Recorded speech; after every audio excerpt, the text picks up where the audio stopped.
The lantern swung violently, casting fractured shadows over the soaked canvas.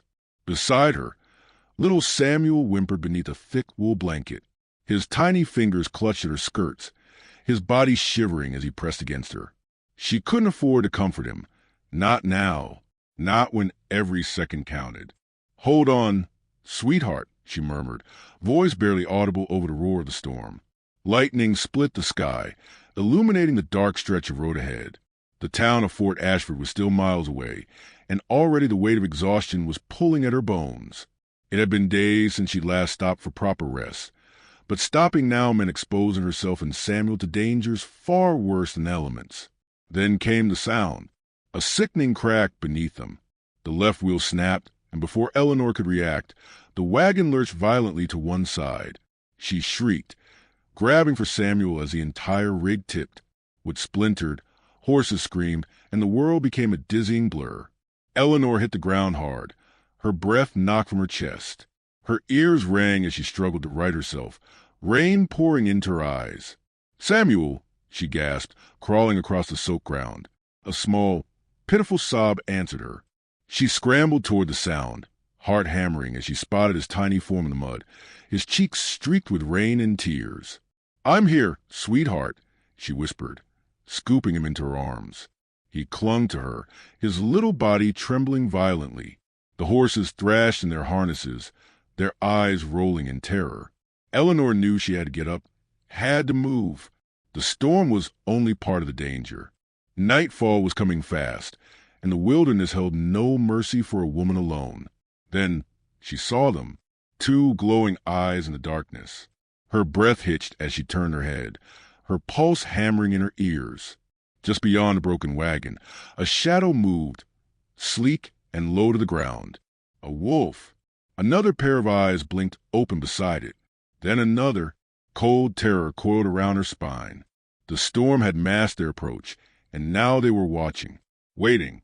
She rose to her feet, keeping Samuel tight against her chest. If she ran, they would chase. If she stood still, they might lose interest or they might not. One of the wolves stepped closer, its sleek black coat slicked with rain, nostrils flaring as it scented the air. Eleanor tightened her grip around Samuel, mind racing. A single rifle shot would scatter them, but her rifle was buried beneath the wreckage of the wagon. Even if she reached it, there was no guarantee she'd be fast enough.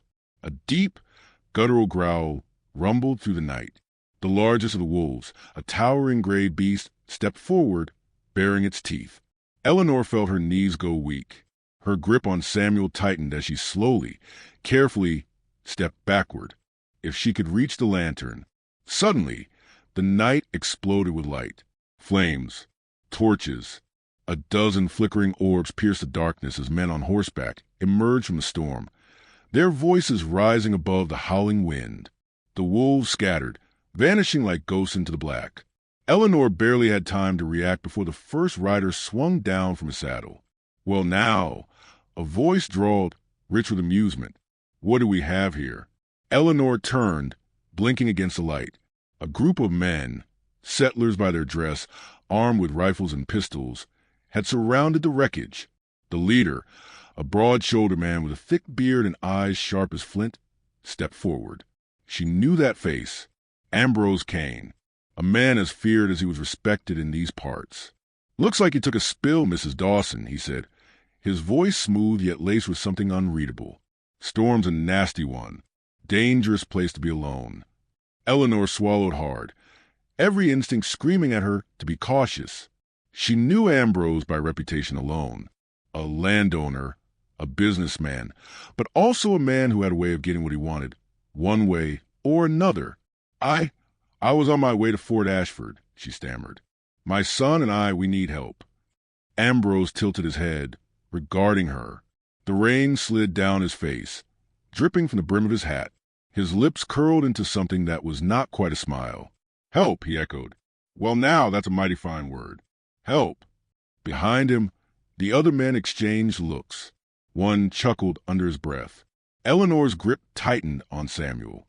"You got anyone waiting for you in Ashford?" Ambrose asked. The question sent a spike of fear through her. She knew what he was really asking. If there was a man, someone who would fight for her, someone who would come looking. She lifted her chin, summoning whatever shred of defiance she had left. No, but I can pay. Ambrose laughed. Money ain't the only thing folks out here trade in, Mrs. Dawson. The words settled in the air between them, heavy and unspoken. Eleanor's stomach twisted. The men stepped closer. Samuel whimpered, pressing his face into her shoulder.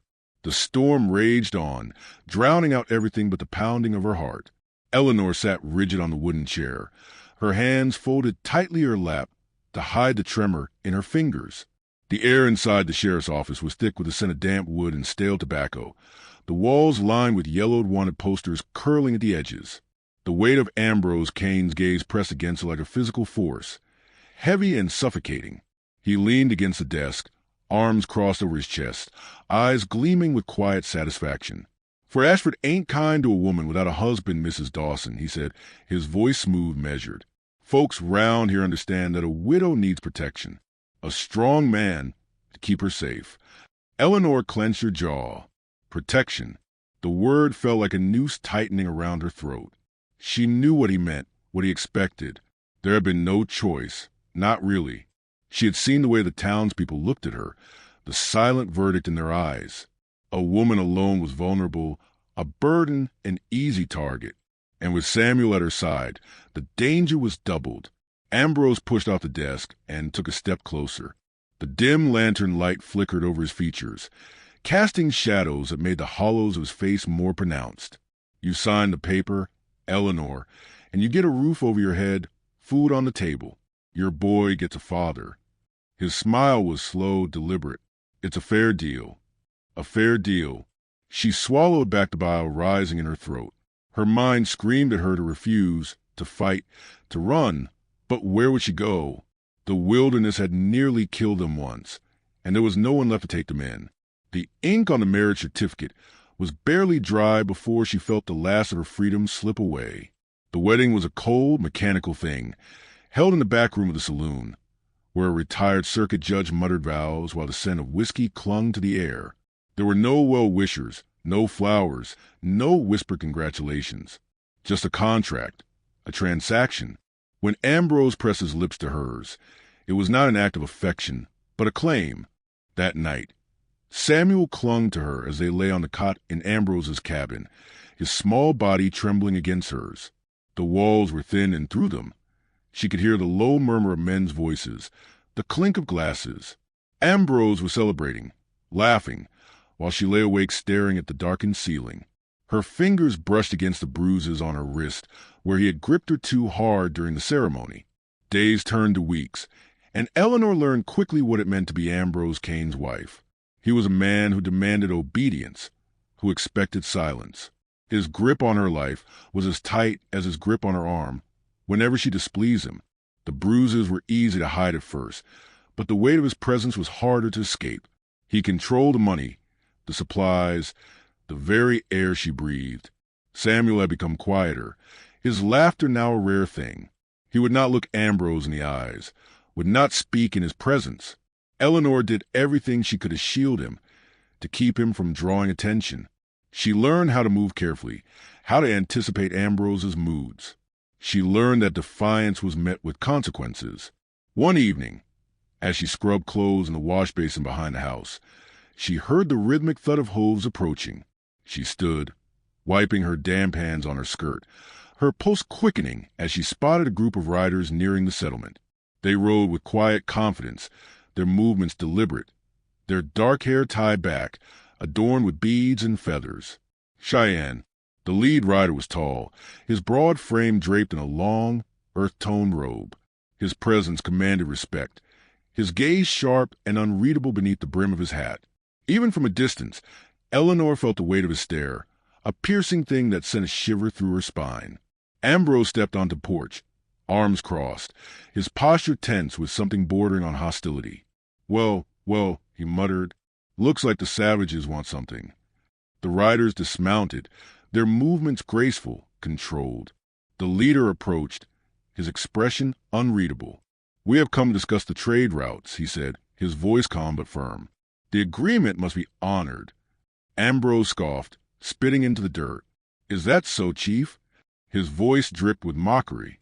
"Seems to me my men and I do all the real work round here." The Cheyenne leader did not react, but his gaze flicked toward Eleanor. It was brief, barely a moment, yet something unspoken passed between them. A recognition. A question. She did not look away. Ambrose noticed. His lips curled in a sneer as he stepped closer to her, his fingers closing around her wrist, squeezing just enough to remind her of his control. "My wife here don't have nothing to do with our business," he said, his grip tightening. "Ain't that right, Eleanor?" She swallowed, keeping her expression neutral. "Yes," she whispered.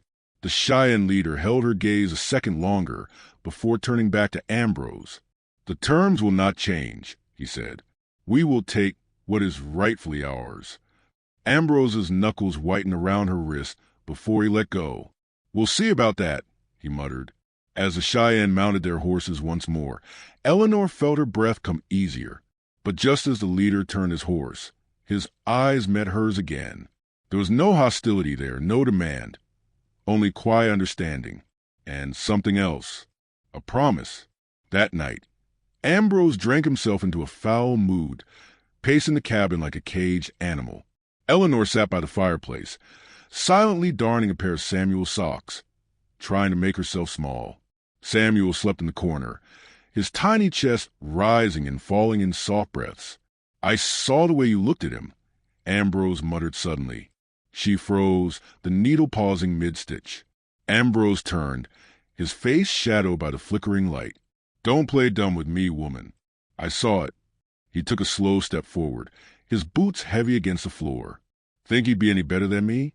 Huh?" His lip curled, his words slurring. "You think he'd take you in, save you?" She remained silent, heart hammering. He knelt beside her suddenly, grabbing her chin in his rough hand. His breath reeked of whiskey. "You belong to me," he murmured, his grip bruising. "Ain't no one coming for you." Eleanor swallowed hard, forcing herself to meet his gaze.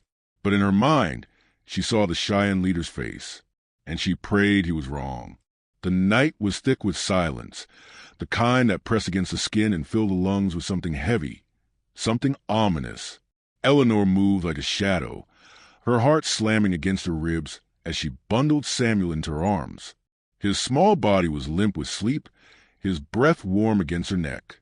She had planned this moment carefully, every second accounted for, every sound measured against the unpredictable rhythms of Ambrose Kane's drunken sleep.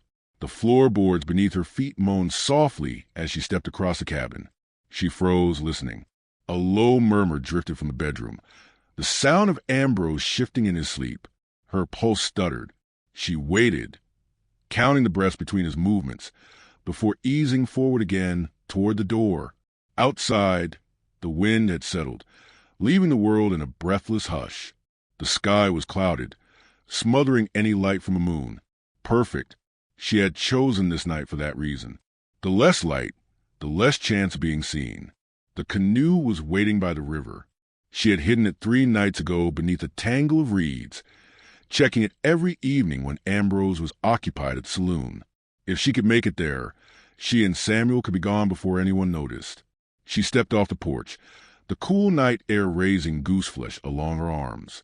Every step away from the house was another victory, another thread cut from a noose around her neck. She adjusted Samuel's weight, his soft whimper sending a bolt of fear through her. She pressed a finger to his lips, murmuring a gentle hush. They moved carefully, the path to the river winding through the tall grasses and underbrush. The air smelled of damp earth and pine, and for the first time in months, Eleanor allowed herself to hope. Then she heard it, a slow creak of wood, the sound of a door swinging open. She spun, her stomach lurching. A lantern flared to life, casting a pool of golden light against the dirt. Well, came the voice she had dreaded most. "I was wondering how long you'd wait before trying something stupid." Ambrose stood on the porch, one hand resting on his hip, the other holding the lantern high. His face was twisted with amusement, but beneath it, she saw the anger simmering, waiting to be unleashed. Eleanor turned and ran. Samuel let out a startled cry as she tore through the brush, branches clawing at her dress. She could hear the heavy thud of Ambrose's boots behind her, hear his curses as he crashed through the undergrowth. Her breath came in ragged gasps, panic fueling her movements. "Get back here, woman!" Ambrose bellowed, his voice thick with rage. She could see the river now, the glint of water barely visible through darkness. She pushed forward, her body aching with the effort, every instinct screaming for her to move faster. A gunshot cracked through the night. The bullet whizzed past her, splintering a tree trunk just inches away. Eleanor stumbled, nearly falling, but she forced herself forward. She reached the riverbank, her hand scrambling through the reeds for the canoe. Gone. The realization hit her, like a physical blow. The canoe, her escape, was missing. Had it drifted away? Had someone found it? Panic rose like bile in her throat. Another shot rang out. Something struck the ground near her foot, sending up a spray of dirt. Ambrose was closing in. Then, from the darkness, came a sound that did not belong.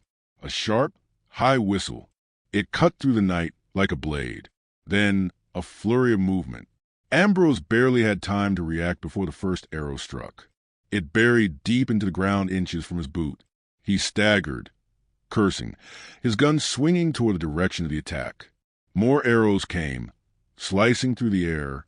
They didn't hit him, but they were close enough to send a clear message. Eleanor turned, breath catching as figures emerged from the darkness. Cheyenne warriors. And at their head, mounted on a massive black horse, was a man who had watched her in silence that day in the settlement. Chief Tahoma. Ambrose spat into the dirt, his grip tightening on his gun. "You think I'm afraid of you bastards?" he snarled. Tahoma did not answer. His dark eyes flicked to Eleanor, taking the sight of her, of Samuel clinging to her, of the raw desperation in her face. "Leave," Tahoma said finally, his voice low, commanding. Ambrose barked out a laugh, raising his pistol. "You think you can tell me what to do?" Another arrow shot past him, so close it sliced through the fabric of his coat. The laughter died on his lips. Tahoma's warriors did not move, did not speak. They simply waited, silent, watching. Ambrose's fingers twitched around his gun. He was calculating, weighing his options. Eleanor knew he was reckless, but he wasn't a fool. He was outnumbered. If he fired that gun, he wouldn't live to fire another shot. Slowly, carefully, Ambrose lowered the pistol. "You don't want to make me an enemy," he warned. "You already are," Tahoma said simply. The words hung in the air, final and unshakable. Ambrose took a slow step back, then another, his eyes locked on Eleanor's, filled with something dark and vengeful. "This ain't over," he muttered. Then he was gone, disappearing into the night, leaving only the echoes of his threat behind. Eleanor exhaled, her entire body trembling. She tightened her grip on Samuel, feeling his tiny fingers dig into her dress. Tahoma dismounted, stepping toward her. He didn't speak right away, only studied her with those deep, knowing eyes. She swallowed hard, her voice barely more than a whisper. "Thank you." He inclined his head. "You are not safe here." She nodded, the weight of the moment settling into her bones. "I know." Tahoma glanced toward the river, his expression unreadable. Then he looked back at her. "Come," he said. Eleanor hesitated only for a moment before stepping forward, and into the unknown. The fire crackled softly against the hush of the prairie night, casting long shadows over the Cheyenne encampment. Eleanor sat close to Samuel, running her fingers through his hair as he dozed beside her, the exhaustion of their escape still weighing heavily on his small frame. Across the fire, Chief Tahoma stood in quiet conversation with his warriors, his posture strong, unshaken, yet his eyes flickered toward her more than once. She had been in the camp for only a handful of days, yet she already felt the weight of something shifting within her. The fear that clung to her ribs like a vice had begun to loosen, though it had not disappeared. She was safe for now, but she knew Ambrose Kane was not a man to accept defeat. Tahoma had said little since bringing her here, though his presence had become a constant in her days. He was watchful but not intrusive, distant yet not unkind. He did not ask about the bruises that had yet to fade from her wrists or the way she flinched at the sound of raised voices. He simply observed, and in that silence, There was something she had never known before: respect. The nights were colder in the open plains, and the loneliness of them pressed against her despite the kindness of the Cheyenne people. Samuel adjusted easily, falling into play with the other children. But Eleanor felt the weight of her past pressing against her like an unrelenting storm. She could still hear Ambrose's voice in her mind, still feel his grip on her skin. His threats had not been empty. She did not have to wait long for them to become reality. The attack came just before dawn, shattering the peaceful quiet of the camp with the thunder of gunfire. Eleanor woke to Samuel's screams, instinct kicking in as she grabbed him and ran, stumbling out of the tent to see the world around her burning. Ambrose had come. Through the haze of smoke, she saw him standing atop his horse, eyes wild with rage, his men tearing to the camp with ruthless precision. Women and children ran for cover as warriors fought back, arrows flying to the air in a deadly dance with bullets. "Eleanor," Ambrose's voice bellowed over the chaos. "You think you can run from me? You think I'd let you go?"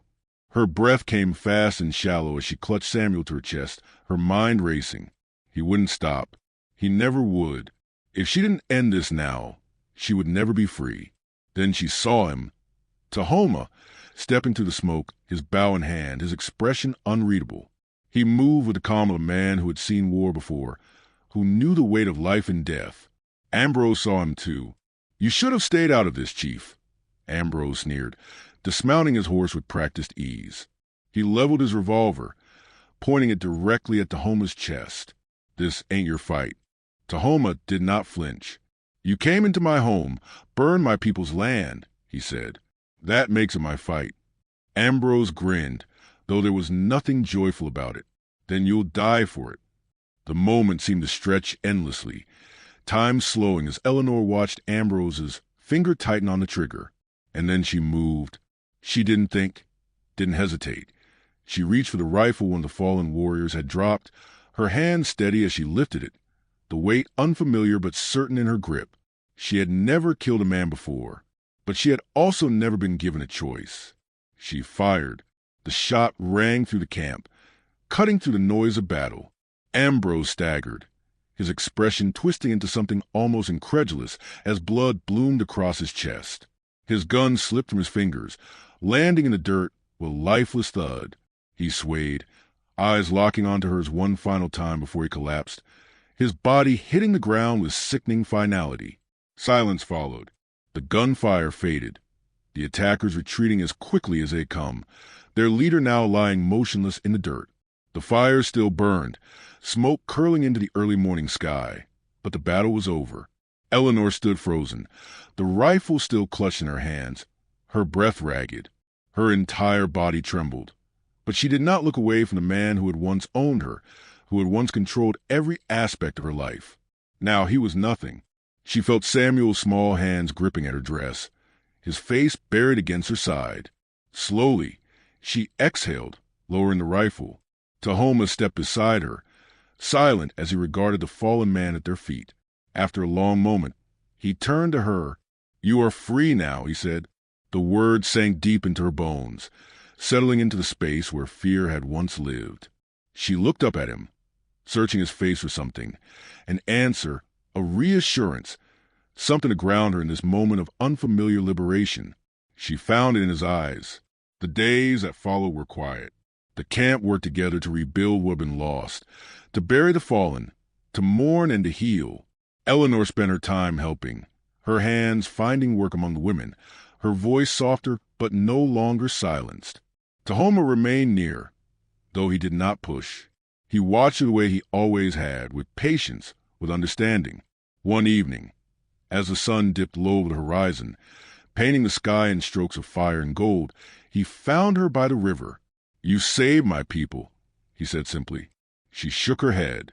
"No, I only saved myself." He was silent for a moment before he said, "That is not a small thing." She met his gaze, and for the first time in as long as she could remember, she allowed herself to truly see what was before her.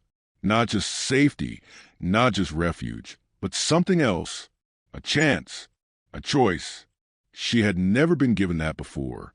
Tahoma reached out, not to claim, not to possess, but simply to offer, a A single hand, open, waiting. Eleanor hesitated only a moment before she took it, and for the first time in her life, she knew what it meant to be free.